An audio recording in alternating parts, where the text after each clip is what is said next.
Avez-vous déjà senti votre cœur murmurer dans une langue qui semble incompréhensible, ce frisson qui parcourt votre échine quand au plus profond de vous, vous savez qu'il est temps de laisser quelqu'un partir? Dans les prochaines minutes, nous allons décoder ensemble ce code secret que l'univers nous envoie. Quand une relation, une amitié ou un lien ne fait plus partie de votre chemin, prenez un instant pour réfléchir. Combien de fois avez-vous ignoré ces signaux? Ce malaise dans l'estomac, cette fatigue inexplicable, après avoir vu une certaine personne, cette sensation que quelque chose cloche tout simplement. Carl Jung, l'un des psychologues les plus brillants de tous les temps, avait un nom pour cela. Le langage de l'inconscient. Et aujourd'hui, nous allons apprendre à l'écouter. Jung a découvert quelque chose de révolutionnaire qui a changé à jamais notre compréhension de l'esprit humain. Il existe un dialogue constant entre notre conscient et notre inconscient. Quand nous ignorons ce dialogue, quand nous faisons la sourde oreille à ces messages subtils, nous en payons un prix très élevé. Un prix qui se manifeste sous forme d'anxiété, de relations toxiques, de vies entières consacrées à des personnes et des situations qui drainent notre énergie vitale. Vous êtes-vous déjà demandé pourquoi vous vous accrochez à des relations qui ne vous nourrissent clairement plus? Jung expliquait cela par le concept d'ombre, cette partie de nous qui contient tout ce que nous préférons ne pas voir, y compris notre peur de l'abandon, notre faible estime de soi ou notre dépendance émotionnelle. Quand nous refusons de regarder notre ombre, nous finissons par la projeter dans nos relations, créant des schémas destructeurs qui se répètent sans cesse. Le monde d'aujourd'hui est fait pour vous déconnecter de votre sagesse intérieure. Le bruit constant, les exigences sociales, la pression d'être à la hauteur pour tout le monde, tout conspire pour que vous ignoriez ce langage secret qui tente de vous guider. Mais là maintenant, vous avez l'occasion de commencer à l'écouter.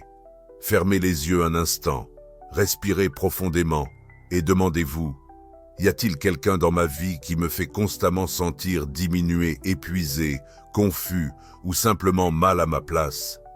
Si la réponse est oui, votre inconscient essaie déjà de vous parler. Jung nous a appris que chaque relation dans notre vie est un miroir. Les personnes que nous attirons reflètent des aspects de nous-mêmes, tant ceux que nous reconnaissons que ceux que nous nions. Lorsqu'une relation devient douloureuse, quand elle commence à consommer plus d'énergie qu'elle n'en procure, ce n'est pas une coïncidence. C'est une invitation à se tourner vers l'intérieur, à découvrir quelle partie de nous cherche à être libérée. Sais-tu quel est le plus grand obstacle pour laisser partir quelqu'un qui n'appartient plus à notre chemin? Ce n'est ni l'amour, ni l'histoire partagée, mais la peur. La peur de l'inconnu, de la solitude, de faire face à des parts de nous-mêmes que nous avons évitées. Jung appelait cela la résistance, cette force en nous qui s'accroche à ce qui est familier, même lorsque ce familier est en train de nous détruire lentement. Pense à cette relation dont tu sais que tu dois lâcher prise. Qu'est-ce qui te maintient captif? Est-ce vraiment de l'amour ou simplement le confort de ce que tu connais? Est-ce une connexion authentique ou une dépendance émotionnelle? Ces questions peuvent être inconfortables, mais comme le disait Jung, ce que tu nies te soumet, ce que tu acceptes te transforme. Le processus de laisser partir quelqu'un commence bien avant l'adieu physique. Il commence par l'acceptation qu'il y a quelque chose en toi qui a déjà changé, qu'il y a une part de toi qui est déjà passée à autre chose. Jung décrivait ce processus comme l'individuation, le chemin pour devenir qui tu es vraiment, séparé des attentes des autres, des rôles sociaux imposés et des relations qui ne résonnent plus avec ta vérité. Te souviens-tu de la dernière fois où tu es resté dans une situation bien plus longtemps que tu ne le devais? Cela aurait pu être une relation amoureuse qui avait perdu son éclat, une amitié devenue unilatérale ou même un travail qui te consumait. Te rappelles-tu comment, après t'être enfin libéré, tu t'es demandé pourquoi tu avais autant tardé? Cette clarté qui vient ensuite n'est pas un hasard, c'est ton être authentique qui célèbre ta libération. Jung nous a appris que chaque fin est aussi un commencement. Lorsque nous laissons partir quelqu'un qui ne résonne plus avec notre fréquence actuelle, nous ne fermons pas seulement une porte, nous ouvrons un espace pour de nouvelles connexions, de nouvelles expériences et de nouvelles versions de nous-mêmes. C'est ce qu'il appelait la mort et la renaissance symbolique, le processus par lequel nous laissons mourir certains aspects de notre identité pour que d'autres puissent s'épanouir. Maintenant, il est important de préciser quelque chose. Laisser partir quelqu'un ne signifie pas détester cette personne ni nier l'importance qu'elle a eue dans ta vie. Au contraire, Jung recommandait de pratiquer la gratitude consciente en reconnaissant le rôle que chaque personne a joué dans notre croissance, même celles qui nous ont causé de la douleur. Car, comme il le soulignait, ce sont souvent nos blessures les plus profondes qui nous conduisent à nos plus grandes découvertes. Lorsque vous comprenez que chaque personne entre dans votre vie pour vous enseigner quelque chose sur vous-même, le processus de lâcher prise se transforme. Il ne s'agit plus de fuir quelqu'un de toxique ou de négatif, mais d'honorer le cycle naturel de connexion et de séparation qui fait partie de toute expérience humaine. Jung décrivait cela comme le flux naturel de l'énergie psychique. Certains liens sont destinés à durer toute la vie, tandis que d'autres remplissent leur rôle dans un temps limité. Comment savoir quand ce moment est arrivé? Quels sont ces signes secrets que l'univers vous envoie? Jung en a identifié plusieurs, et je souhaite partager avec vous les plus puissants.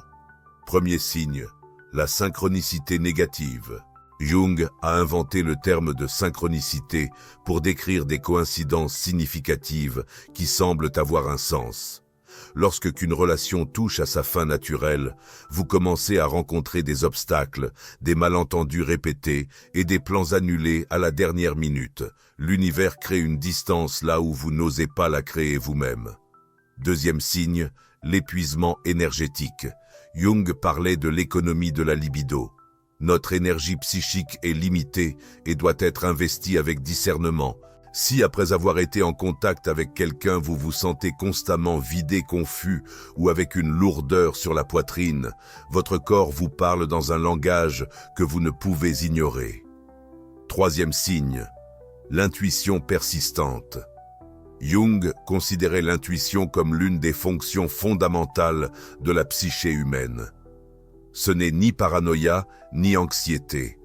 C'est cette voix calme qui chuchote que quelque chose ne va pas, que ce chemin n'est plus le vôtre. Lorsque cette voix devient impossible à ignorer, il est temps de l'écouter. Quatrième signe, le déséquilibre entre donner et recevoir. En psychologie jungienne, toute relation saine repose sur un échange équilibré d'énergie. Lorsque vous donnez toujours plus que vous ne recevez, lorsque vos besoins sont systématiquement mis de côté, vous êtes dans un schéma que Jung qualifiait d'autosacrifice névrotique. Cela indique clairement que quelque chose doit changer. Cinquième signe, l'apparition de rêves significatifs. Jung a été un pionnier dans l'analyse des rêves comme message de l'inconscient. Faites attention. Si vous commencez à rêver de départs de portes qui se ferment, de voyages solitaires ou de versions libérées de vous-même, votre inconscient se prépare à un changement auquel votre esprit conscient résiste peut-être encore. Et enfin, le sixième signe, peut-être le plus puissant, la sensation d'incongruité. Jung parlait du masque ou de la persona que chacun utilise dans ses interactions sociales. Quand porter ce masque avec quelqu'un devient insupportablement lourd, quand vous ressentez que vous ne pouvez pas être authentique ou que vous trahissez votre vérité pour maintenir la relation, il est temps d'être honnête avec vous-même. Reconnaître ces signes n'est que le premier pas. Le véritable défi apparaît lorsque vous devez agir en fonction d'eux. Et c'est là que beaucoup d'entre nous se retrouvent paralysés, car lâcher prise d'une personne, surtout si elle a été une part importante de notre vie, demande un type particulier de courage.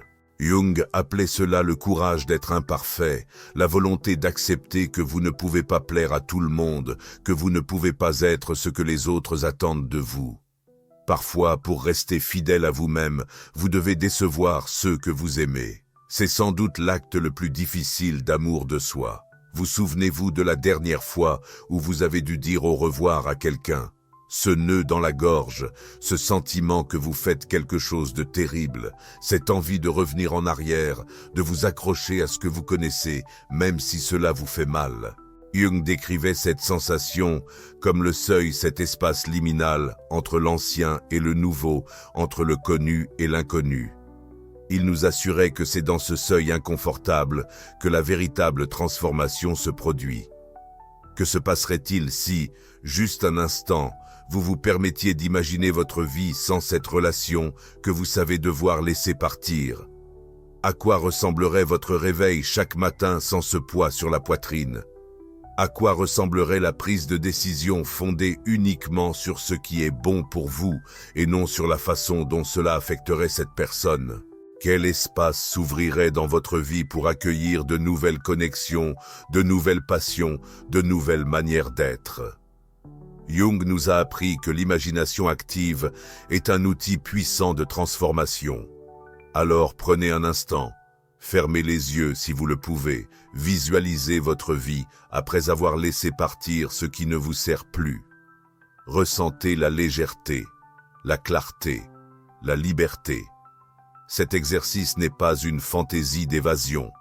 C'est, comme le décrivait Jung, répéter le futur pour le manifester. Le processus de laisser aller n'est pas toujours dramatique, il n'implique pas toujours des confrontations tendues ou des larmes dévastatrices.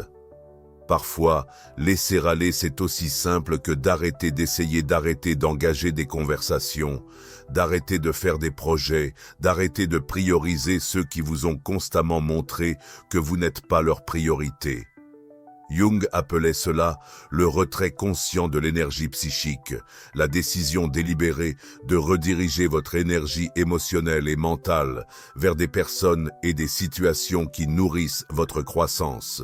Ce n'est pas un acte de vengeance ou d'indifférence cruelle, c'est un acte d'auto-préservation et en fin de compte d'honnêteté. Car après tout, n'est-il pas cruel de garder quelqu'un dans votre vie lorsque vous ne pouvez plus offrir votre présence pleine et authentique? N'est-il pas trompeur de feindre des sentiments ou des liens qui n'existent plus avec la même intensité? Jung nous invitait à considérer que parfois, le plus grand acte de bienveillance que nous puissions offrir aux autres est la vérité.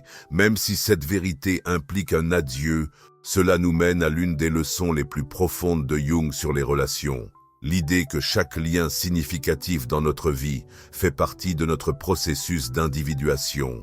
Chaque personne qui nous a profondément marqués pour le meilleur ou pour le pire a contribué à nous façonner. Elle a été un miroir, un catalyseur, un maître. Et, lorsque cet apprentissage est achevé, lorsque cette leçon particulière est intégrée, il est naturel que les chemins se séparent. Jung comparait cela au processus alchimique, deux éléments qui s'unissent pour créer quelque chose de nouveau, puis se transforment à nouveau. Cette compréhension nous permet de lâcher prise avec gratitude plutôt qu'avec ressentiment.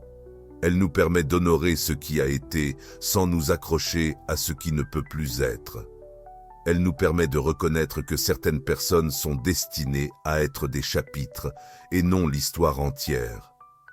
Mais qu'en est-il de ces relations qui semblent impossibles à laisser partir? Ces liens que malgré tous les signes, malgré toute la douleur, nous continuons à entretenir. Jung avait aussi une explication pour cela, le concept de complexe. Un complexe en termes jungiens est un groupe de pensées, de sentiments et de souvenirs chargés émotionnellement qui gravitent autour d'un thème central. Le complexe de l'abandon, par exemple, peut nous pousser à nous accrocher à des relations nocives par peur de nous retrouver seuls. Le complexe du sauveur peut nous maintenir auprès de personnes qui ont constamment besoin d'être sauvées. Identifier ces schémas n'est pas une chose aisée, exige une honnêteté brutale envers soi-même. Cela implique de se poser sans cesse la question « Suis-je dans cette relation parce qu'elle me nourrit véritablement ?» Ou « Est-ce que je répète un schéma familial ? Est-ce que je m'accroche à cette personne parce que je l'apprécie vraiment ou parce que j'ai peur d'affronter des parts de moi que j'ai évitées ?» Jung nous a appris que l'authenticité est le chemin vers la liberté émotionnelle, et cette authenticité commence par ces questions inconfortables, ces regards courageux dans le miroir. Que se passerait-il si vous commenciez à voir chaque relation dans votre vie comme une occasion d'apprendre à mieux vous connaître? Si, au lieu de vous demander pourquoi cette personne me traite ainsi, vous vous demandiez plutôt « Que puis-je apprendre sur moi-même à travers cette interaction ?» Ce changement de perspective est révolutionnaire. Il nous fait sortir du rôle de victime pour devenir celui d'un élève. Cela nous permet de considérer même les relations les plus douloureuses comme des enseignantes précieuses. Et plus important encore, cela nous donne le pouvoir de choisir quand la leçon est terminée. Jung décrivait la vie comme un processus constant de mort et de renaissance psychologique. Pour que le nouveau puisse éclore, l'ancien doit mourir. Pour que de nouvelles relations entrent dans notre vie, il faut créer de l'espace en laissant partir celles qui ont déjà accompli leur mission. Ce n'est pas de la cruauté ni un abandon. C'est le flux naturel de l'énergie vitale. C'est respecter le cycle naturel de toute chose, y compris nos liens humains. Vous souvenez-vous d'une relation que vous aviez peur de laisser partir pour découvrir par la suite que cet espace vide s'est rempli de quelque chose de bien plus en accord avec qui vous êtes aujourd'hui? Jung appelait cela la synchronicité positive, la manière dont l'univers répond lorsque nous sommes alignés avec notre vérité intérieure. Imaginez un instant que chaque relation dans votre vie est comme une pièce dans la maison de votre âme. Certaines sont spacieuses et lumineuses, d'autres sont sombres, oppressantes, avec une atmosphère pesante. Certaines ont été construites lorsque vous étiez enfant et ne correspondent plus à l'adulte que vous êtes devenu. La question est, continuerez-vous à vivre dans des inconforts qui ne vous servent plus simplement parce que vous craignez ce qui pourrait se trouver à l'extérieur? Jung nous invitait à être les architectes conscients de notre vie psychique, à abattre les murs quand c'est nécessaire, à construire de nouveaux espaces, à oser redessiner sans cesse le foyer intérieur que nous habitons. Et ce processus commence par l'acte courageux de reconnaître quand une relation ne fait plus partie de notre projet de vie. Maintenant, il est important de clarifier une chose. Laisser partir quelqu'un ne signifie pas forcément couper le contact de manière brusque ou théâtrale. Jung était un fervent défenseur d'un processus organique qui permet aux choses d'évoluer naturellement, en respectant le temps et l'espace nécessaires à la transformation. Parfois, lâcher prise signifie simplement changer la nature de la relation, transformer une amitié proche en un lien plus distant, convertir une relation amoureuse en une amitié respectueuse, poser des limites claires là où il n'y en avait pas avant. Jung appelait cela la renégociation du contrat psychologique, cet accord implicite qui existe dans toute relation humaine. Parfois, ce dont nous avons besoin, ce n'est pas une rupture totale, mais une nouvelle version de cet accord qui honore ce que nous sommes devenus. Mais pour que cette renégociation soit possible, les deux parties doivent être prêtes à voir la réalité, à respecter les nouvelles limites, à accepter le changement. Et malheureusement, toutes les personnes dans notre vie ne sont pas préparées à cela. C'est là que nous faisons face peut-être à la décision la plus difficile. Que faire quand quelqu'un refuse d'être laissé partir? Quand cette personne n'accepte pas les nouvelles limites? Quand elle refuse de reconnaître qu'un changement fondamental a eu lieu? Jung nous offre une perspective à la fois compatissante et ferme. Nous ne pouvons pas contrôler les réactions des autres, seulement nos propres actions. Nous ne pouvons pas forcer les autres à comprendre ou à accepter nos décisions. Nous pouvons seulement être honnêtes, clairs et cohérents. Cela signifie que parfois, l'acte de lâcher prise sera unilatéral. Parfois, ce sera à vous de fixer la limite et de la maintenir, même face à la résistance, à la manipulation émotionnelle ou à l'incompréhension. Jung décrivait cela comme un sacrifice nécessaire, la volonté d'être temporairement mal compris pour protéger votre intégrité sur le long terme. Cela semble difficile. Oui, mais comme Jung nous le rappelait sans cesse, il n'y a pas de naissance de la conscience sans douleur. La croissance émotionnelle n'est jamais confortable. La transformation n'est jamais sans souffrance. Pourtant, le prix à payer pour rester figé, pour nier sa propre évolution, est bien plus élevé. Pensez aux relations que vous avez dû laisser partir, mais que vous avez finalement libérées. N'est-il pas vrai qu'avec le temps, vous avez pu voir clairement ce qui semblait confus à ce moment-là, que vous avez réussi à reconnaître des schémas toxiques qui, lorsque vous étiez plongé dedans, paraissaient normaux? Jung appelait cela la perspective de l'aigle, cette clarté qui n'apparaît que lorsque nous nous élevons au-dessus de la situation immédiate. Le temps est un allié puissant dans le processus de lâcher-prise. Jung nous a appris que la psyché suit son propre rythme, son propre calendrier interne qui ne correspond pas toujours à nos attentes conscientes. Parfois, il faut s'autoriser à assimiler, à pleurer, à ressentir pleinement la perte avant de pouvoir l'intégrer et aller de l'avant. L'une des plus grandes ironies observées par Jung au fil de ces décennies de travail thérapeutique est que bien souvent, ce que nous craignons le plus de perdre est précisément ce que nous devons laisser partir pour grandir. Ce travail que nous détestons, mais qui nous assure une sécurité financière, cette relation qui nous maintient petits, mais qui est familière et prévisible, ces habitudes nuisibles qui, malgré tout, nous procurent un réconfort temporaire. Cela vous parle-t-il? Ressentez-vous en vous cette tendance à vous accrocher exactement à ce qui vous limite? Ne vous jugez pas pour cela. Jung nous a enseigné que ce paradoxe fait partie intégrante de l'expérience humaine. Il appelait cela la tension des opposés, ce constant tiraillement entre le désir de grandir et le besoin de sécurité. La bonne nouvelle, c'est qu'une fois ce schéma reconnu, vous avez déjà franchi la première étape vers sa transformation. La conscience à elle seule est un puissant outil de guérison. Comme le disait Jung, tant que vous ne portez pas à la conscience, l'inconscient dirigera votre vie et vous appellerez cela destin. Imaginez un instant que votre vie soit un jardin. Certaines relations sont comme de magnifiques fleurs qui apportent couleur et beauté. D'autres ressemblent à des mauvaises herbes, consommant des ressources sans rien offrir en retour. Puis il y a celles qui sont comme des arbres, autrefois fruitiers, désormais desséchés. Jung nous inviterait à être des jardiniers conscients, à choyer ce qui fleurit, à tailler ce qui stagne, à arracher ce qui est nuisible à la racine. Ce travail d'entretien émotionnel n'est pas un acte ponctuel, mais une pratique constante.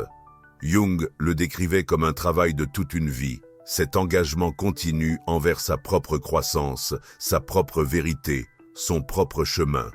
Et c'est précisément à ce stade que beaucoup d'entre nous s'arrêtent, car lâcher prise, vraiment lâcher prise, demande de la foi. Et confiance, il y aura plus d'amour qui t'attend de l'autre côté de l'adieu, et foi que ta valeur ne dépend pas de ceux qui restent ou qui s'en vont de ta vie, et foi que tu es assez fort pour affronter temporairement le vide. Jung appelait cette foi la confiance dans le processus, la conviction profonde que la psyché cherche toujours l'équilibre et la plénitude, même au cœur du chaos et de la perte. C'est croire que la fin d'une relation n'est pas la fin de ta capacité à te connecter, à aimer, à appartenir. Ressens-tu cette confiance en toi? Peux-tu puiser dans cette sagesse intérieure qui sait même lorsque ton esprit doute que laisser partir ce qui ne t'appartient plus est l'acte d'amour le plus grand que tu puisses faire pour toi-même? Peut-être te demandes-tu comment savoir si tu dois vraiment laisser quelqu'un partir ou si tu fuis simplement une situation difficile. C'est une question essentielle et Jung nous a donné une boussole intérieure pour nous guider. L'intégrité. Lorsque tu agis avec intégrité, tu ne réagis pas par peur ni par colère passagère. Tu n'utilises pas la séparation comme une tactique de manipulation ou une forme de punition.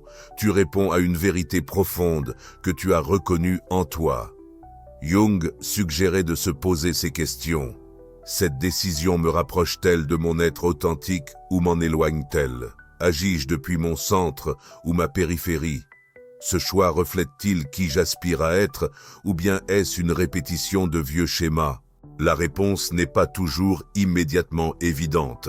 Parfois, elle demande calme réflexion, voire consultation auprès de quelqu'un en qui tu as confiance, capable d'offrir une perspective objective. Jung accordait une grande importance au rôle de la communauté dans notre processus d'individuation.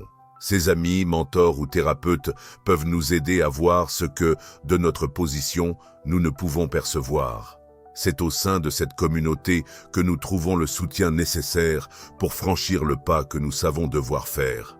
Jung appelait cela le conteneur, cet espace sûr où nous pouvons être vulnérables, où nous pouvons admettre nos peurs, où nous pouvons expérimenter de nouvelles manières d'être.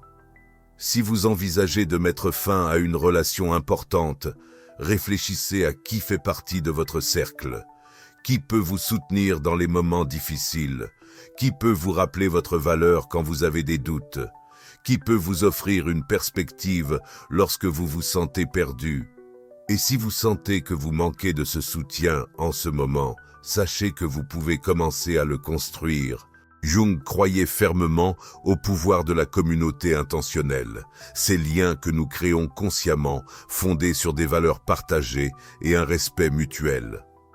Parfois, le simple fait de lâcher ce qui ne vous sert plus ouvre l'espace pour que de nouvelles connexions entrent dans votre vie. C'est un principe universel que Jung a constaté à maintes reprises. La nature déteste le vide. Lorsque vous libérez de l'espace énergétique et émotionnel, de nouvelles possibilités émergent naturellement. Pensez à toutes les personnes extraordinaires que vous n'avez pas encore rencontrées, à tous les liens profonds que vous n'avez pas encore noués, à tous les aspects de vous-même que vous n'avez pas encore explorés, parce que votre énergie était consacrée à maintenir ce qui ne grandit plus. Jung nous rappelait constamment que la vie est trop courte et trop précieuse pour être vécue à moitié. Chaque instant passé dans des relations qui épuisent notre vitalité est un moment que nous ne consacrons pas à notre véritable objectif, et peut-être est-ce la vérité la plus importante de toutes. Laisser partir ceux qui ne font plus partie de votre chemin n'est pas seulement un acte d'amour-propre, c'est un acte d'intégrité envers votre mission dans cette vie. C'est reconnaître que vos dons, vos talents, votre lumière sont trop précieux pour être dilués dans des relations qui ne les honorent pas. Jung croyait que chacun de nous vient dans cette vie avec un but unique, qu'il appelait le mythe personnel. Cette histoire particulière que vous êtes le seul à pouvoir vivre, ce cadeau spécifique que vous êtes le seul à pouvoir offrir au monde. Et chaque fois que vous restez dans des situations qui ternissent votre éclat, ce n'est pas seulement votre bonheur personnel qui en souffre, c'est votre contribution au monde tout entier.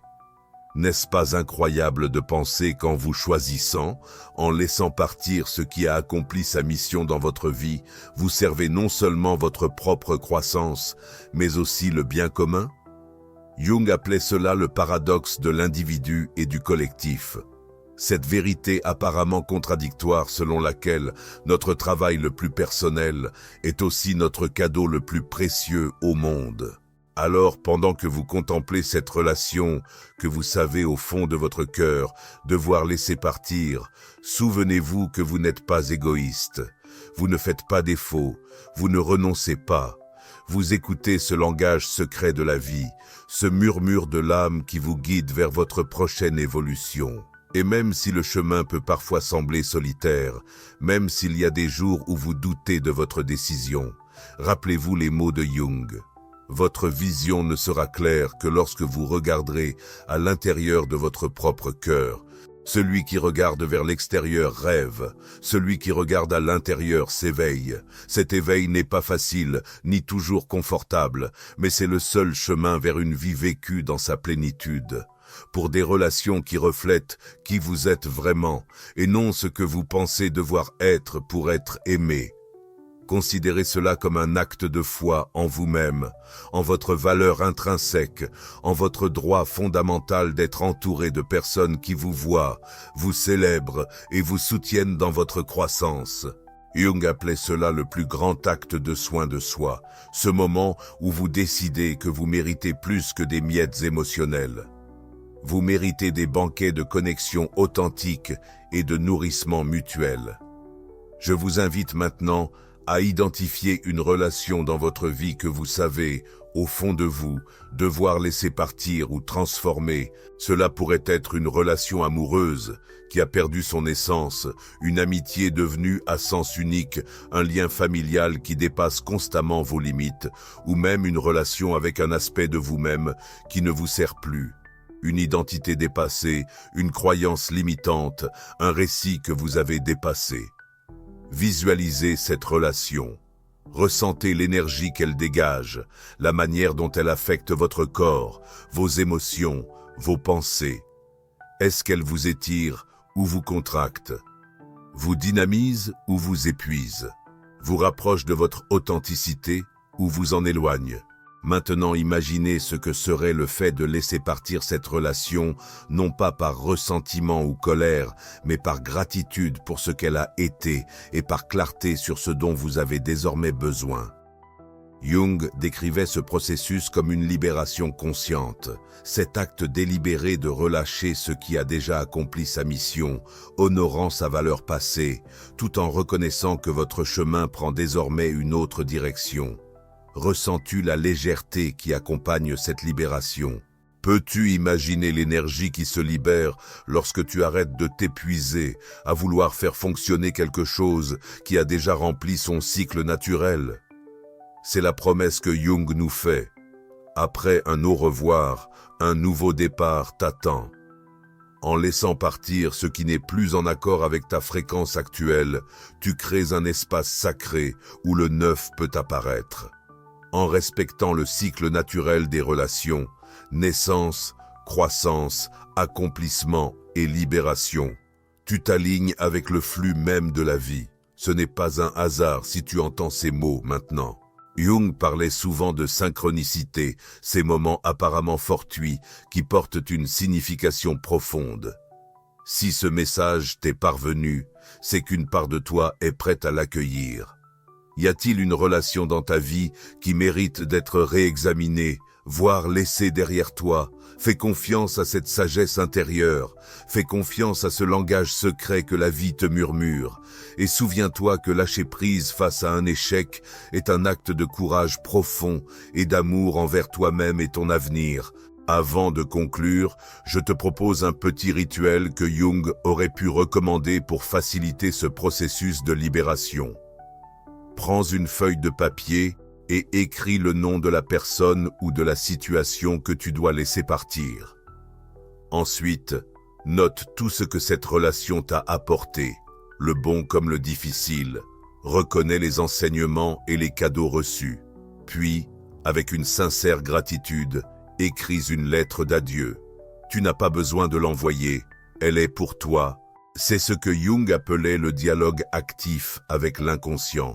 Une façon de rendre conscient ce que tu dois travailler pour pouvoir lâcher prise. Quand tu sens que tu as exprimé tout ce que tu avais à dire, tu peux brûler la feuille en toute sécurité ou l'enterrer dans la terre. Ce geste symbolique envoie un message puissant à ton inconscient. Tu es prêt à avancer. Jung croyait profondément au pouvoir des rituels comme pont entre notre conscience et l'inconscient. Ce simple acte peut déclencher une transformation intérieure profonde. Souviens-toi que lâcher prise ne se fait pas du jour au lendemain. C'est un chemin, pas un événement. Il y aura des jours de lumière et des jours sombres, des instants de clarté limpide et des moments de doute. Jung nous a appris que la véritable intégration n'est jamais linéaire. C'est une spirale où nous revisitons les mêmes leçons à des niveaux toujours plus profonds. Soyez patient envers vous-même, faites preuve de compassion dans votre cheminement et surtout, faites confiance à cette boussole intérieure qui vous guide toujours vers votre vérité, même lorsque le chemin semble sombre ou incertain. Pensez aux personnes que vous avez laissées partir au cours de votre vie. N'est-il pas vrai qu'avec le recul, vous voyez clairement pourquoi cela était nécessaire? Que vous pouvez reconnaître comment cet espace vide s'est finalement rempli d'expériences et de relations bien plus en accord avec la personne que vous devenez. Jung nous rappelait que ce schéma n'est pas un hasard, c'est le fonctionnement naturel de la psyché qui cherche toujours la totalité et nous pousse vers l'expression la plus authentique et complète de nous-mêmes. Si vous êtes à ce seuil en ce moment, si vous vivez ce moment à la fois douloureux et puissant, où il faut décider de laisser partir quelque chose ou quelqu'un qui ne résonne plus avec votre chemin, je veux que vous reteniez ceci. Vous n'êtes pas seul. Des millions de personnes avant vous ont franchi ce même portail, ressenti cette même peur, ce même doute, ce même mélange doux, amer de douleur et de libération. Et de l'autre côté, vous attend une version plus authentique, plus entière et plus libre de vous-même. Une version qui a eu le courage d'écouter ce langage secret de la vie, ce murmure de l'âme qui vous dit quand il est temps de lâcher prise pour accueillir du neuf. Comme l'a écrit Jung lui-même, « Je ne peux pas vivre l'après-midi de ma vie selon le programme du matin de ma vie. Chaque étape de notre croissance nous demande de laisser derrière nous ce qui nous a été utile, un temps non pas parce que c'était mauvais ou faux, mais simplement parce que cette étape a accompli son rôle. » En respectant ce cycle naturel de mort et de renaissance psychologique, vous vous alignez avec le rythme même de l'existence. Vous devenez un acteur conscient de votre propre évolution, plutôt qu'une victime passive des circonstances qui semblent échapper à votre contrôle. C'est le cadeau que Jung voulait nous offrir, la capacité d'écouter et de répondre à ce langage secret que la vie nous adresse sans cesse, la sagesse de savoir quand persévérer et quand lâcher prise, le courage de choisir notre vérité, même si c'est difficile, la foi de croire que chaque fin contient en elle la graine d'un nouveau commencement. Alors aujourd'hui, je t'invite à faire ce pas, écouter ta sagesse intérieure, reconnaître que laisser partir ceux qui ne font plus partie de ton chemin n'est pas une perte, mais une opportunité de te reconnecter à ton essence la plus authentique et de faire de la place pour ce qui est véritablement en accord avec qui tu es maintenant. Et si ce message résonne en toi, s'il touche quelque chose de profond en toi, je t'invite à le partager avec quelqu'un qui pourrait traverser ce même carrefour. Car comme Jung nous l'a appris, notre croissance individuelle n'est jamais seulement pour nous, c'est aussi notre contribution à l'évolution collective de la conscience. Dis-moi dans les commentaires quelle relation tu es en train de laisser aller ou de transformer, ou quels éclairages tu as eus à travers ce parcours. Ton expérience pourrait être exactement ce dont une autre personne a besoin pour trouver le courage de suivre sa propre vérité. N'oublie pas de t'abonner à la chaîne si tu souhaites plus de contenu sur la psychologie profonde, la croissance personnelle et les leçons transformantes de Jung. Active la cloche pour ne rien manquer des vidéos et fais partie de cette communauté de personnes engagées à vivre des vies plus conscientes et authentiques. Souviens-toi, l'univers te parle constamment dans le langage secret de l'âme. La question est, est-ce que tu écoutes? Merci de m'accompagner dans ce voyage. Nous nous retrouvons dans la prochaine vidéo où nous continuerons à explorer ensemble les mystères de la psyché humaine et l'art de vivre une vie pleine et authentique. Et souviens-toi, comme le disait Jung, ta vision ne deviendra claire que lorsque tu regarderas dans ton propre cœur. Celui qui regarde à l'extérieur rêve, celui qui regarde à l'intérieur s'éveille. Aime.